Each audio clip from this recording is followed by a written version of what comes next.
First క్లాస్‌కు చేరువ కాని ప్రజా ఫిర్యాదుల పరిష్కార వ్యవస్థ. 50% ప్రజలకు శాపమవుతున్న పీజీఆర్ఎస్. లోపం సిస్టమ్‌దా? కలెక్టర్లదా?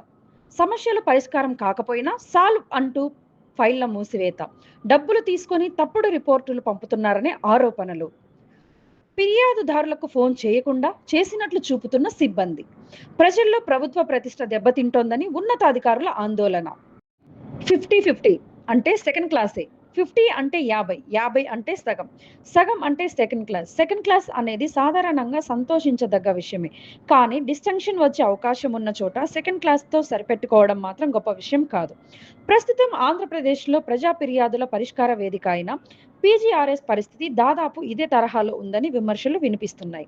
సీఎంఓ స్థాయిలో పీజీఆర్ఎస్ వ్యవస్థ బలంగా ఉన్నప్పటికీ దిగువ స్థాయి అధికారుల నిర్లక్ష్యం కారణంగా ప్రజలకు పూర్తి న్యాయం అందడం లేదనే అభిప్రాయం పెరుగుతోంది. ప్రస్తుతం పీజీఆర్ఎస్ వ్యవస్థను ముఖ్యమంత్రి కార్యాలయం పర్యవేక్షిస్తున్నందుకు ఫిర్యాదులు కొంత మేరకు పరిష్కారం అవుతున్నాయి. దీనితో ప్రజల్లో ఆశలు పెరిగి పెద్ద సంఖ్యలో ఫిర్యాదులు నమోదు చేస్తున్నారు. అయితే మండల, డివిజన్ స్థాయిలో అధికారులు సమస్యల పరిష్కారంపై తగిన శ్రద్ధ చూపకపోవడంతో ప్రజల ఆశలు అడియాశలవుతున్నాయని బాధితులు చెబుతున్నారు. కలెక్టర్లపై తీవ్ర ఆరోపణలు. కొంతమంది కలెక్టర్లు సమస్య పరిష్కారం కాకపోయినా అవతలి వారి దగ్గర నుండి డబ్బులు తీసుకొని సమస్య పరిష్కారం అయ్యింది అంటూ రిపోర్టులు పంపి ఫైళ్లు మూసివేస్తున్నారని ఆరోపణలు వినిపిస్తున్నాయి. ఇలా మూసేసిన ఒక ఫైల్ పీజీఆర్ఎస్ ఉన్నతాధికారుల దృష్టికి వెళ్లినట్లు సమాచారం. ప్రజా సమస్యల పరిష్కారంలో తాము కృషి చేస్తున్నప్పటికీ కొందరు కలెక్టర్ల వైఖరి వల్ల ప్రభుత్వ ప్రతిష్ట దెబ్బతింటోందని ఉన్నతాధికారులు ఆందోళన వ్యక్తం చేస్తున్నట్లు తెలుస్తోంది. ఈ విషయంపై ముఖ్యమంత్రితో సుదీర్ఘంగా చర్చించాలని కూడా భావిస్తున్నట్లు తెలుస్తోంది.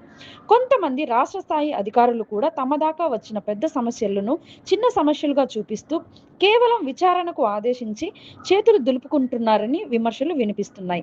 ఇలాంటి అధికారులపై కూడా నిఘా అవసరమని పలువురు అభిప్రాయపడుతున్నారు. బ్లూ బ్యాడ్జ్ సిబ్బంది తీరుపై విమర్శలు.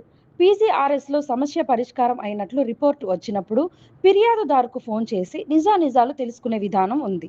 అయితే కొంతమంది సిబ్బంది ఫోన్ చేయకుండానే చేసినట్లు నమోదు చేస్తున్నారని ఆరోపణలు ఉన్నాయి. సమస్య పరిష్కారం కాలేదని ఫిర్యాదుదారులు చెప్పినా పట్టించుకోకుండా ఫైల్ క్లోజ్ చేస్తున్నారని బాధితులు చెబుతున్నారు. అంతేకాకుండా కొన్ని ఫిర్యాదులు నమోదు చేయకపోవడం, సంబంధం లేని విభాగాలకు పంపించడం వంటి చర్యలు కూడా జరుగుతున్నాయనే విమర్శలు ఉన్నాయి. 10 మందికి మంచి చేసి నలుగురికి చెడు చేసిన చెడు వార్త ఎక్కువగా ప్రచారం అవుతుందనేది నిజం. అయితే ప్రస్తుతం ప్రజలు గుర్తించాల్సిన విషయం ఏంటంటే పీజీఆర్ఎస్ వ్యవస్థ బలంగా ఉండటం వల్లే అధికారులు ఫిర్యాదులను పూర్తిగా పక్కన పెట్టకుండా తప్పుడు రిపోర్టులు పంపి ఫైళ్లు మూసేస్తున్నారు. పీజీఆర్ఎస్ అధికారులు రిపోర్టులు ఆధారంగానే పరిశీలన చేస్తారు. ఫీల్డ్ స్థాయిలో తనిఖీలు లేకపోవడం వల్ల కొందరు అధికారులు దీన్ని అలసుగా తీసుకుంటున్నారని విమర్శలు ఉన్నాయి. ఈ పరిస్థితుల్లో పీజీఆర్ఎస్ ఉన్నతాధికారులు, ప్రభుత్వ పెద్దలు ఈ సమస్యలను ఎలా అధిగమిస్తారో చూడాలి.